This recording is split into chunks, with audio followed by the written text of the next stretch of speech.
All right, so sometimes as a leftist political commentator, it can be kind of convoluted and complicated to actually get through to the heart of some of the arguments that you are trying to make. Usually you have to go in and dig deep into like historical context. You have to work your way through a lot of corporate propaganda and right-wing reactionary talking points from politicians and pundits, and get your way through the weeds of a lot of these different complicated issues. Now, other times you are just given a straight-up gift in your lap, in the form of politicians or pundits coming out and just screaming the quiet part out loud. And I got a perfect example of that here for you guys from none other than Representative Don Bacon, because of course that's his last name, who is basically linking an article here and laying out his argument against Biden's student debt forgiveness plans. So he says, "My House colleagues and I are very concerned that the deeply flawed and unfair policy of blanket student loan forgiveness will also weaken our most powerful recruiting tool at the precise moment that we are experiencing a crisis in military recruiting." Interesting points there, Don. So first of all, a number of these things are just kind of straight up inaccurate. Okay, it wasn't blanket student loan forgiveness. He wasn't forgiving the entirety of student loans in this country. It was means tested, and it was only $10,000 or $20,000 depending on which circumstances you're in. So it wasn't blanket student loan forgiveness. But also, he says that this is a moment where the military is suffering from a lack of recruits, and so they should, the military, be able to utilize the fact, or weaponize the fact more accurately, that people are suffering from this burden of student debt for the crime of trying to get a higher education, and weaponize that against essentially poorer people who don't have the resources or the wealth to pay off that debt or not accumulate it in the first place. And they are weaponizing that to force them to join the military in order to gain access to that higher education that wealthy people in this country are not subjected to. So here they lay out this same exact argument in a more in detail way in this article here from the Marine Corps Times, which he linked down in his tweet here. So I wanted to just get into some of the details of the arguments that they are making here, because it honestly, again, is an absolute gift, and it's amazing to see people just come out and openly say this, not only just like behind closed doors or something, because this is what we all knew was a fact before anybody came out and said it, but also just to like write articles about this. I mean, it's really just an amazing thing here. Okay, so let's go ahead and get into it. They say, GOP reps fear loan forgiveness plan will hurt military recruiting. Well, first off, if it does that, that is an unambiguously good thing, both for the United States and the rest of the world. But a little bit of details here. They say a group of 19 Republican lawmakers is demanding President Joe Biden respond to concerns that his recent student loan forgiveness decision will hurt military recruiting by devaluing GI benefits. They say by forgiving such a wide swath of loans for borrowers, you are removing any leverage, okay, important word there, leverage, because it kind of indicates that you're pressuring these people to go fight and potentially die or be maimed for the US empire by utilizing their student debt, okay? You are removing any leverage that the Department of Defense maintained as one of the fastest and easiest ways to pay for higher education, the congressman wrote in a letter to the White House on Thursday. They continue saying, as these services try to adopt unique approaches, like trying to pressure people because they have debt burdens on them in order to get a higher education, you're trying to pressure them to join the military. That's the kind of unique approach that you're taking here. He says, as they're trying to adopt unique approaches to tackle their recruiting challenges, including historic bonuses, it feels like their legs are being cut out from underneath them. Based Dark Brandon here.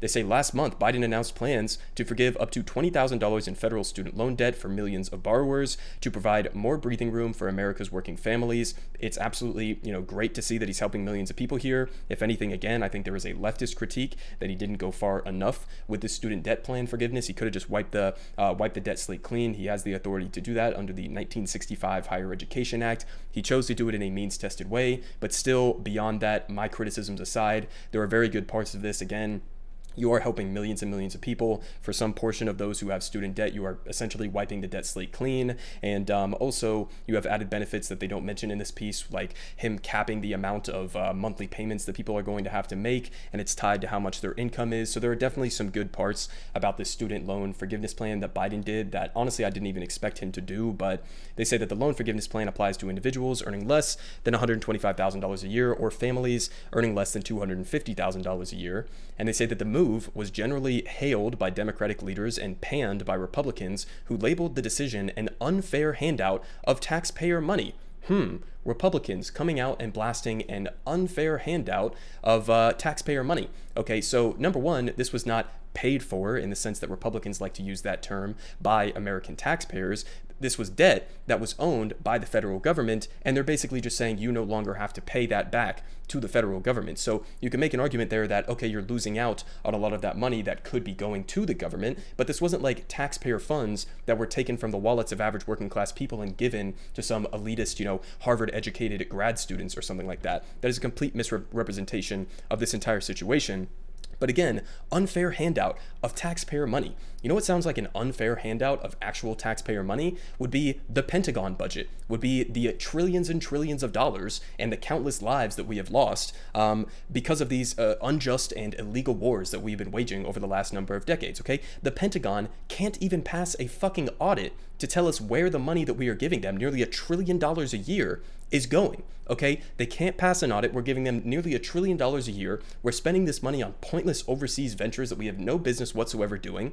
Okay, losing thousands of troop lives, having people come back and commit suicide on a mass scale because of the torture and the torment that they faced overseas. Okay, and you're pointing out that student debt forgiveness is somehow an unfair handout of taxpayer money, but the Pentagon budget somehow isn't. The handout in the form of hundreds of billions of dollars in contracts to these weapons manufacturers who are profiting off of bloodshed overseas. That's not a taxpayer handout, but somehow it's a taxpayer handout to give average working class families or middle income families a student debt forgiveness plan, and somehow that's an unfair taxpayer handout. And adding on top of that, it makes it even more absurd because they're tying this into the same argument that he was laying out before, that this is going to undercut military recruiting. So even if you're just comparing those in a one-to-one way, which one of those is a worse taxpayer handout? To fund the military in order to go exploit poor people and coax them into joining the military to go fight and die overseas, or is it a better move to just give that money to people straight up in the form of debt forgiveness so that they don't have to go and fight overseas for the US empire? I mean, like,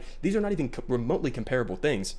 But of course, Republicans are going to come out with this classic argument against, unfair handouts when that's literally all that they do. I mean, these are the same motherfuckers who passed the 2017 Trump tax cut, where 83% or more of the benefits in the long run go to the wealthiest people and corporations in this country, while average working class families are actually going to see a tax increase as a result of it. I mean, just completely fucking ridiculous here. But they say the latest complaint focuses on the military, which has faced significant recruiting challenges this year amid a wealth of private sector job openings. Good. That is a good thing. We should be slashing the Pentagon budget. We should be cutting back our military presence overseas, not trying to expand it or even maintaining it at the same level that it is right now. But they say Republican letter signers, which includes several military veterans, are requesting the White House provide information on whether those military recruiting issues were considered before the loan forgiveness plan was considered, and how the White House plans to respond to the loss of those who might join the military to help pay off student loans. I mean, this is just absolutely incredible. They're saying you should have considered the fact that we will not be able to use this and weaponize this as leverage to coax people into joining the military. Okay, that's a completely fucking absurd argument at face value. Okay, people should not have to go and join the military and go lose their lives or get seriously injured or traumatized to get a higher education. I mean, what kind of world or what kind of country do these motherfuckers want us to be? I mean, seriously, as a leftist, as a socialist, as even like a social democrat or even some liberals, people understand that, things like education should be considered somewhat of a human right, right? Okay, we already do that for elementary school, we do that for high school, right? We provide public education to people, but we don't do the same thing for higher education. Why not? Why can we not do that? It's not as if this would cost some obscene amount of money. I mean, I'm pretty sure Bernie's public college plan that he was putting forward cost like $100 billion a year. I mean, that's what it would cost to provide free community college across the board for every single American. That's what, 1/10, 1/9 at least of what we're spending on the military on an annual basis. Of course, that is a better world to just provide public education free at the point of service for average Americans instead of forcing them to go join the military. I mean, just obviously, I mean, I think, if you were to poll this on the American people, I would think an overwhelming majority, maybe like 90%, would agree that this should be the superior outcome here. But they say Representative Pat Fallon, a Republican from Texas, in a statement connected to the letter release, said that the loan forgiveness decision represents a significant challenge for Defense Department leaders. He said, "Military recruitment is hard enough. I fear what may come next," said Fallon, an Air Force veteran. "The armed services have often used educational benefits as a top incentive in the recruitment process, and now that is gone." Good. It should be fucking gone. They give a little bit more details here in terms of what the military has been providing in terms of student debt relief or aid. They say the post 9/11 GI Bill, the most widely known and widely used military education benefit, provides 36 months of in-state tuition and monthly housing stipends to individuals who serve at least 3 years on active duty, and troops who serve 6 or more years can transfer those benefits to eligible family members. Okay, so that's a pretty good policy in and of itself if it wasn't for the fact that you were forcing these people to go fight and die in pointless wars overseas. But they continue saying that veterans or family members who attend private school can get almost $27,000 in tuition costs covered each year. So this is like more than what even Joe Biden was doing in terms of his student debt forgiveness plan, which was just a one-off thing and doesn't even provide it on an annual basis. But they say combined with the housing and other stipends, the total value of the GI benefit often exceeds $150,000. They say for decades, hundreds of thousands of young Americans have made the courageous decision to serve in uniform based on the promise of a college education. That is just such an incredibly fucked up statement to consider this to be a good thing, that hundreds of thousands of young Americans, poor Americans who cannot afford on their own to go seek this higher education, or their families just happen to not be from wealthy backgrounds. You're saying it's a good thing that hundreds of thousands of young Americans have made the decision, or really been coaxed into, or somewhat forced or pressured into, serving in uniform based on the promise of college education. Again, we are living in the wealthiest society, the wealthiest country in the history of humanity, and you are making the argument that it's better to force young people to serve in the military in order to get a higher education rather than just providing that for free for everybody across the board, free at the point of service, so everybody, regardless of their wealth, their status within society on a socioeconomic platform, would be able to go seek that higher education without having to go first risk their lives overseas. Jesus fucking Christ. I mean, these people are really just screaming the quiet part out loud here. They say, I'm very concerned that the deeply flawed and unfair policy of blanket student loan forgiveness, again, it wasn't blanket student loan forgiveness, it was means tested, and it was only $10,000 to $20,000, but again, deeply flawed and unfair policy. Who is this unfair to? I mean, who exactly is this unfair to? Because I would say it's unfair to force young people to go join the fucking military in order to get a college education paid for. But he says it's also, again, one of our most powerful recruiting tools at a precise moment where we are experiencing a crisis in military recruiting. So a couple of different things here just to wrap this up and finish it off.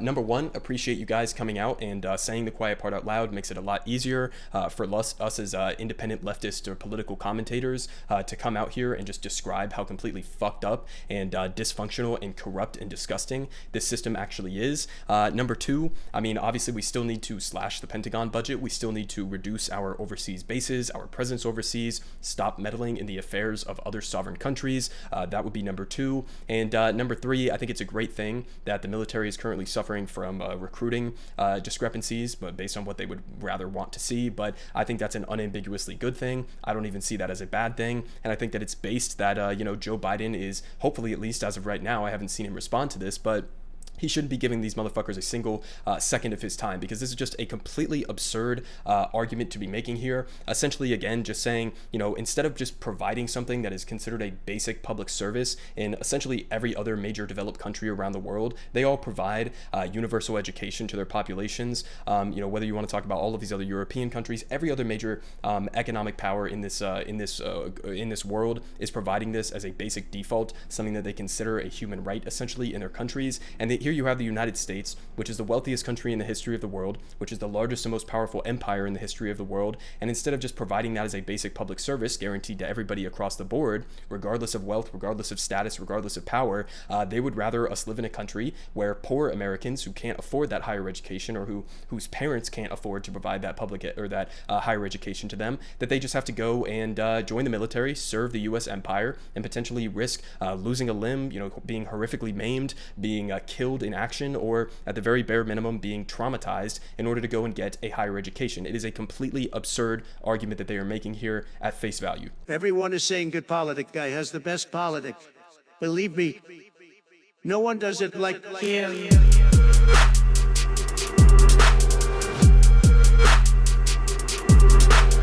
Believe me, everyone is saying